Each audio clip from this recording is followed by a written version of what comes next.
2024 সালে। তো সে কারণেই সারা বাংলাদেশেই সরকার ঘোষিত আজকে বিজয় র্যালি অনুষ্ঠিত হচ্ছে। তারই আলোকে আমাদের শ্রমিক মজলিস, ছাত্র মজলিসের এবং যুব মজলিসের ভাইরা তারা মোটামুটি আজকের এই প্রতিবাদমূলক এই র্যালি বের করেছে।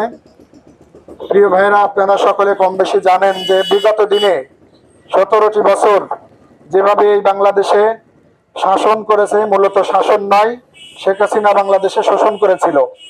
বাংলাদেশের আপামার জনসাধারণ থেকে শুরু করে তার রসানালে পড়ে না এমন কোনো মানুষ বাংলাদেশে ছিল না। আলেম ওলামা, ছাত্র জনতা, এমনকি যেই তার বিরুদ্ধে কোনো ন্যায় এবং ইনসাফের কথা বলেছে, সাথে সাথেই তার অ্যাকশন, সরাসরি তার অ্যাকশন, তাকে অ্যাকশনে নিয়েছে এবং তার বিরুদ্ধে নানা রকম হয়রানিমূলক মামলা হামলা এগুলি করেছে। এমনকি বাংলাদেশের যে সমস্ত খ্যাতিমান আলেম তাদেরকে কিভাবে গ্রেপ্তার, নির্যাতন, রিমান্ডে নিয়েছে।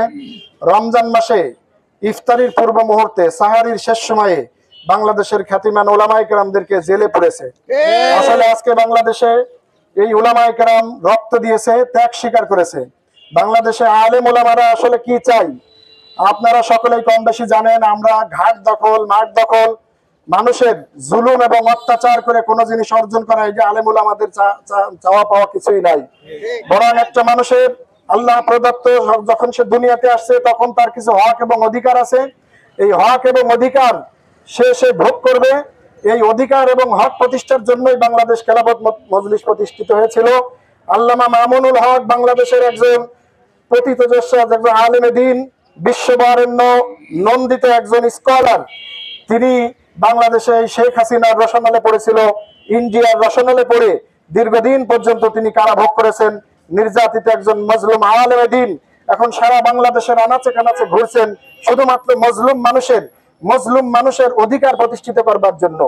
সেজন্য সারা বাংলাদেশে আপনারা সকলে কম বেশি জানেন, আলেমদেরকে নেতৃত্বের আসনে প্রতিষ্ঠিত করবার জন্য, উলামায়ে কেরাম যাতে নেতৃত্ব দেয়, সাধারণ মানুষ তাদের হক যেন বুঝে পায়, এই জন্য নেতৃস্থানীয় আলেমদেরকে বাছাই করেছেন। আমরা অন্যান্য রাজনৈতিক সংগঠনের মতো আমাদের এই সংগঠন নাই, কোনো পদ পদবীর জন্য আমরা কোনো আন্দোলন সংগ্রাম এগুলোও করি না। এমনকি এমপি ক্যান্ডিডেট হিসেবে তার কাছে বা আমাদের দলীয় প্রধানের কাছেও কোনো চাওয়া পাওয়া নাই। কিন্তু আজকে মজলুম মানবতা তারা তাদের এই অধিকারগুলো কোথায় বলবে?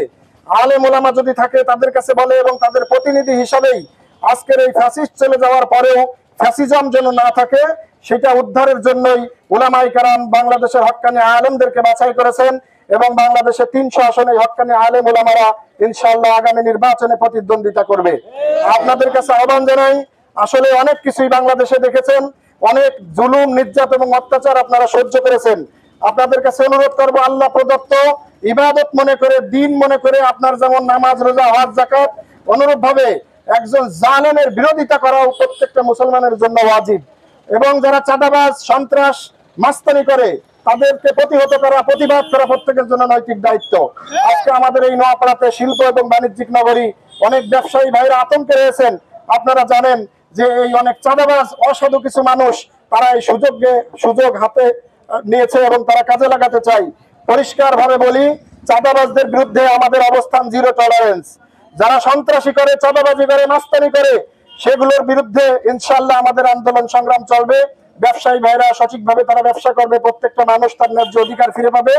এজন্য বাংলাদেশে হযরত উলামায়ে কেরাম যারা আপনাদের দ্বারস্থ হয়েছেন, আশা করি আপনারাও তাদেরকে সাপোর্ট করবেন।